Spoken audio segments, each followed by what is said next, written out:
Folks, you may or may not have heard that yesterday my company did an 11% reduction in force. Luckily, I've still got a job, but a lot of people that I know and are friends with wake up this morning without a job and maybe without much of a plan to get one. And what I'm seeing, because as we know I'm active on LinkedIn, is that a lot of these people did not use LinkedIn effectively. They don't have a digital network, and they're throwing out that Hail Mary post. And you've all seen it. It's suddenly the green banner is up, and they throw out that pre-written Mad Lib LinkedIn post that says, hey, if you've got any leads or know of any jobs, or I forget the exact verbiage, but you've seen it over and over, and I saw it from a lot of former coworkers yesterday. Probably see more this morning. Folks, that message makes me a little bit sad, because as someone who never stops networking and never stops using LinkedIn, I see a lot of people who fall into that mistake of thinking that their job is going to take care of them, and that once they get paid work, that is the barrier to entry. They've passed some rite of passage, and they no longer have to work at a network. They no longer have to concern themselves with their brand. And to me, that's a mistake. Some people that works. Some people get in there and grind, and they just work forever, and they never need to be on LinkedIn. They don't need to create content or do any of that difficult stuff. For the rest of us, I believe it's a necessity.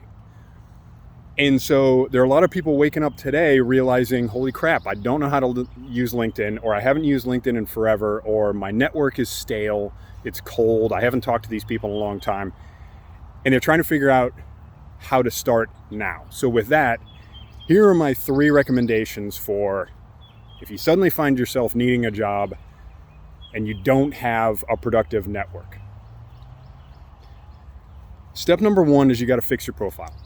One thing that I've noticed is a lot of people at this company in particular, but this is kind of all over, especially in big tech, their brand is tied completely in their company. So all of their visuals represent their company, not themselves. Their headline says something about their company. All of their content, if they put out content at all, it's all that kind of pre-made, prefabricated, corny stuff that's written by their company for them to put out on social media. And they find that they're waking up this morning and they have no brand. They have no identity online other than being an employee of the company, which they're no longer an employee of the company. There are a lot of people that still have all that company branding in their profile as they're putting out a post saying, I just got fired by this company, please help me find another job. So the first thing you've got to do is fix your profile. If your profile is incomplete, and that includes not having a banner picture, because the visuals are crucial, fix your profile. Fill out the basic, what LinkedIn calls all-star categories. So you've got to have your name, you've got to have the headline, you've got to have a profile picture that is you and not your dog or you and your spouse or whatever. You've got to have an about section that's written out, that's descriptive about you, that tells your story and defines your brand. Your experience needs to be filled out to include the end date of the job that just let you go yesterday. And you need to put that green banner up. There's some debate about this. Hey, if you want to play coy, if you want to pretend like you still have a job to try and attract better leads or whatever, to me, that's a long game. And maybe you don't have time now to play a long game. The best thing you can do is let everybody know, hey, I'm looking for a job, help me out. And the green banner is part of that. So that's number 1. Fix your portfolio, complete it, decouple it from the brand of the company that no longer employs you. But if you're still at a company, they could fire you at a moment's notice. Your brand should never be tied in with your company's brand. I'll talk about that another time, but that never really hit home for me until yesterday. Okay, so that's number 1, fix your portfolio. Number 2 is you got to work on that network. A couple different things we got to do there. If you once had a productive network, or if you have a bunch of contacts that you haven't talked to in 6 months or a year, or God forbid, since you got that paying job, well, we've all gone through that 2-month period where we didn't call our mother. And so you got to kind of approach it like that. So if you had a productive network, or if you know people from back in the day that are now in a position to help you, go send them a message. And just like when you didn't talk to mom for 2 months, you got to start it with that mea culpa.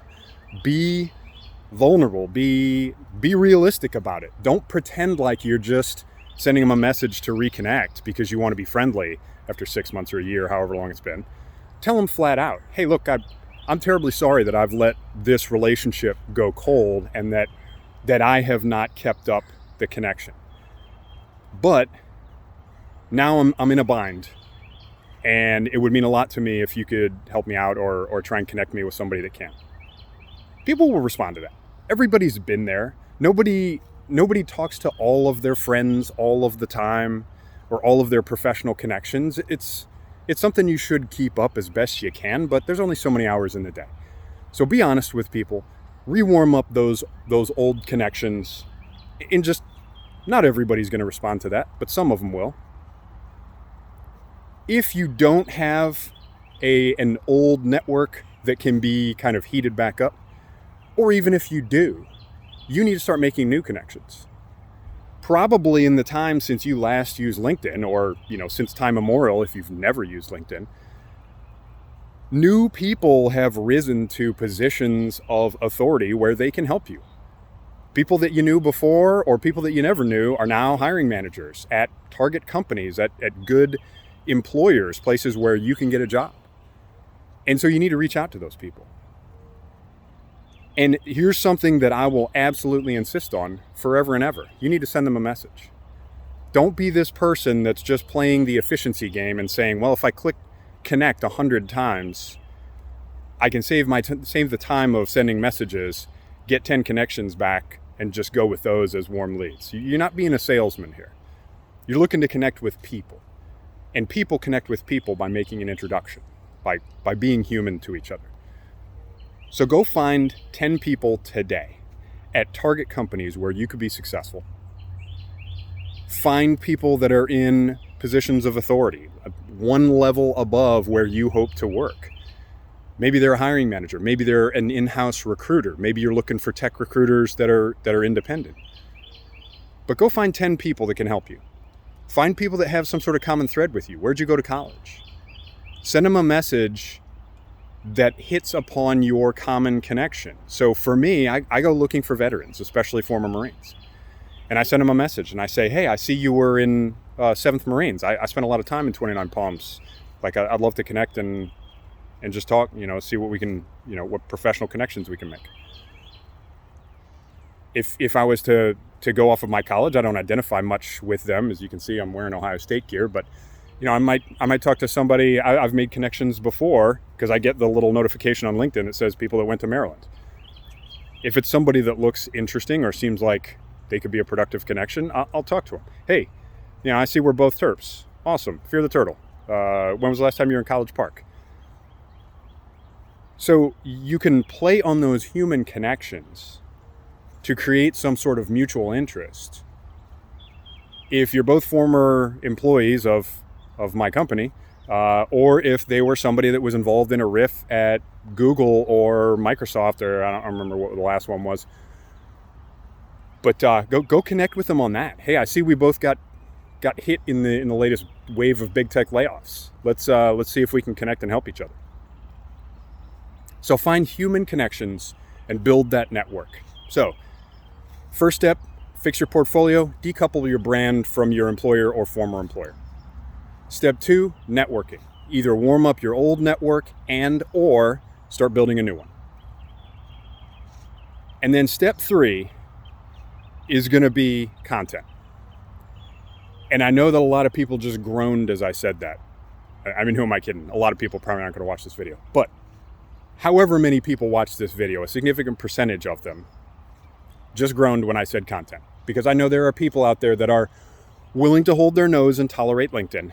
They're willing to kind of suck it up and connect with other humans, even though we're all introverts now. So, that's a fate worse than death, I guess. But many people, even on LinkedIn, draw the line at creating content. Why? Why do I have to put out a post every day? Why do I have to talk to people? Why do I have to... Come on now.